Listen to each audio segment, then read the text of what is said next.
আসসালামু আলাইকুম। আমাদের অনেকদিন ধরে মধু কালেকশন হচ্ছিল, তো আজকে লিচু ফুলের মধু কালেকশনের জন্য আমরা আসলাম ঈশ্বরদী পাবনাতে। তো চারপাশে দেখতে পাচ্ছেন অনেক মৌমাছি, লিচু ফুলও একদম ফুল ব্লুম হয়ে আছে। যদিও গতকালকে রাত্রে একটু শিলা বৃষ্টির পরে কিছু ফুল এখানে তলা দেখতে পাচ্ছেন ফুল ঝরে গেছে, তো এরকম হয়। তো এখন আমরা একটু দেখি যে আমাদের যে বক্সগুলোতে মধু কালেকশন হয়ে গেলে যেগুলো বক্স দেখতেছেন এরকম সারা এলাকা জুড়ে কিন্তু অনেক বক্স আছে। এই এলাকা জুড়ে অনেক বক্স আছে। এই যে এখানে এইখানে এই জায়গাটাতে আমরা পরে আসবো। এখানে দেখেন যে এগুলো সবই মৌমাছির বক্স, এবং এই মৌমাছির বক্সের থেকে একটা একটা করে ফ্রেম বের করা হয়। সেই ফ্রেম বের করে আগে একটু ধোয়া দেওয়া হয়।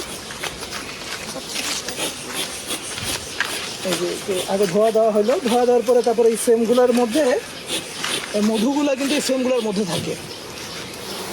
তো আগে ওনারা ঝেড়ে রাখতেছেন, ঝেড়ে মৌমাছিগুলা ফ্রেমের বক্সের ভিতরে দেন।